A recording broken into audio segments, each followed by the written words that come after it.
കുറച്ച് ദിവസമായി തന്നെ ഹെയർ ട്രാൻസ്പ്ലാന്റേഷൻ ചെയ്തൊരു വ്യക്തിയുടെ വാർത്തകൾ സോഷ്യൽ മീഡിയയിൽ നിറയുന്നുണ്ട്. അതിനുശേഷം പ്രേക്ഷകർക്കെല്ലാവർക്കും ഇപ്പോൾ ആശങ്ക ഗായകനായ വിജയ് മാധവിനെ കുറിച്ച് തന്നെയാണ്. അദ്ദേഹവും ഇതേ സമയത്ത് തന്നെയാണ് ഇപ്പോൾ ഹെയർ ട്രാൻസ്പ്ലാന്റേഷൻ ചെയ്തിരിക്കുന്നത്. ഏറെ നാളായി കഷണ്ടിയായി കഴിയുന്ന അദ്ദേഹത്തിനോട് എല്ലാവരും മുടിയെക്കുറിച്ച് ചോദിക്കാറുണ്ട്. അദ്ദേഹത്തിന് ഇത് വളരെയധികം പ്രശ്നമൊന്നുമല്ലെങ്കിലും പലപ്പോഴും പലർക്കും പ്രശ്നമായി തോന്നിയിട്ടുണ്ടെന്ന് വിജയ് പറയുന്നു. ഇപ്പോൾ അക്കൂട്ടത്തിലാണ് വിജയ്ക്ക് എല്ലാ സഹായവും ചെയ്യുന്നത് ദേവികയാണെന്ന് പ്രേക്ഷകർ പറയുന്നത്. ദേവിക തന്നെ വ്ലോഗിൽ കാണാൻ സാധിക്കുന്നു. ഇടയ്ക്കിടയ്ക്ക് തല വൃത്തിയാക്കണം, തുടച്ചു കൊടുക്കണം, മുറിവുണ്ടാകും, വേദനയുണ്ടാകും, അതൊക്കെ തന്നെയും സഹിക്കണം. അങ്ങനെയാണത് മുന്നോട്ട് പോകുന്നത്. ഇപ്പോൾ അതെല്ലാം ചെയ്തു കൊടുക്കുന്നത് വിജയ്ക്ക് ദേവികയാണ്. ഒരു ഭാര്യയുടെ കടമയാണെന്ന് പറയുന്നു.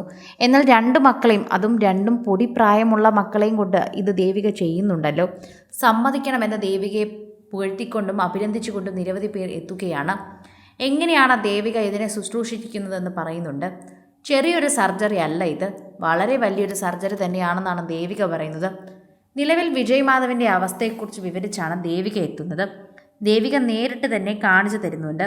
ഒരു day in my life video ആണ് വിജയ് മാധവ് യൂട്യൂബ് ചാനൽ പങ്കുവച്ചിരിക്കുന്നത്. അതിനാൽ എങ്ങനെ ഇരിക്കുമെന്നും സർജറി കഴിഞ്ഞ് എങ്ങനെയാണെന്നും ഇതിലൂടെ മനസ്സിലാക്കാൻ പറ്റുന്നുവെന്നും എങ്ങനെയാണ് ദേവിക പരിപാലിക്കുന്നതെന്ന് ഞങ്ങൾ ഇതിലൂടെ കണ്ടുവെന്നും പ്രേക്ഷകർ തന്നെ അഭിപ്രായവുമായി എത്തുന്നുണ്ട്. ഹെയർ ട്രാൻസ്പ്ലാന്റ് എന്നാൽ ചെറിയൊരു സംഭവമായിരിക്കും എന്നാണ് ഞാൻ ആദ്യം കരുതിയത്. എന്നാൽ ഇത് ചെറിയ സർജറി അല്ല, ഒരു മേജർ സർജറി തന്നെയാണെന്ന് പിന്നീടാണ് മനസ്സിലായത്. ശ്രദ്ധിക്കേണ്ട പല കാര്യങ്ങളുണ്ട്. നല്ലതുപോലെ ശ്രദ്ധിച്ചില്ലെങ്കിൽ അത് വലിയ പ്രശ്നങ്ങളിലേക്ക് നീങ്ങുമെന്ന് തന്നെയാണ് പറയുന്നത്. സാധാരണ ഹെയർ ട്രാൻസ്പ്ലാന്റ് അല്ല, അങ്ങനെ കരുതി വിട്ടുകളയരുത്.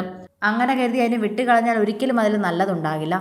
അതിനുശേഷമാണ് കൂടുതൽ ശ്രദ്ധിക്കേണ്ടത്. ദിവസം 2 നേരം ഇളം ചൂടുവെള്ളത്തിൽ കോട്ടൺ മുക്കി തുടച്ചു വൃത്തിയാക്കി ഓയിൻമെൻറ്റ് പുരട്ടണം. ശരിയായ വിശ്രമവും ആവശ്യമാണ്. ഇതിനെന്തിനാണ് വിശ്രമം എന്നൊക്കെ തോന്നാം, പക്ഷെ അത്തരത്തിലാണ് അതിൻ്റെ ക്രമീകരണങ്ങളൊക്കെ. മരുന്നുമുണ്ട്, അതെല്ലാം കൃത്യമായി തന്നെ പാലിക്കണം. ഇല്ലെങ്കിൽ കൂടുതൽ പ്രശ്നങ്ങളുണ്ടാകും. നന്നായി ഉറങ്ങണം, ഉറക്കം നല്ല ആവശ്യമാണ്. ചുരുങ്ങിയ 10 ദിവസമെങ്കിലും നന്നായി വിശ്രമിക്കണം. പക്ഷെ അതുമാത്രം ഇവിടെ നടക്കുന്നില്ല. ബാക്കിയെല്ലാം നല്ല രീതിയിൽ നടക്കുന്നുണ്ടെന്നാണ് ദേവിക പറയുന്നത്.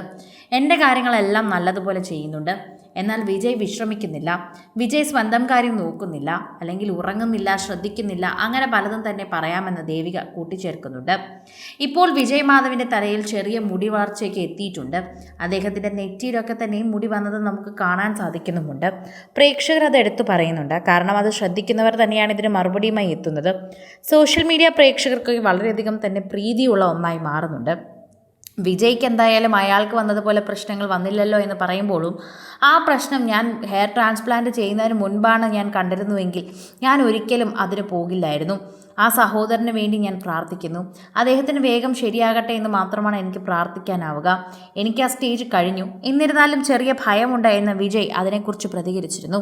കൂടുതൽ സിനിമ, സീരിയൽ, ചാനൽ വാർത്തകൾക്കും നിങ്ങളുടെ പ്രിയപ്പെട്ട താരങ്ങളുടെ എക്സ്ക്ലൂസീവ് അഭിമുഖങ്ങൾക്കുമായി സബ്സ്ക്രൈബ് ചെയ്യാൻ മറക്കല്ലേ.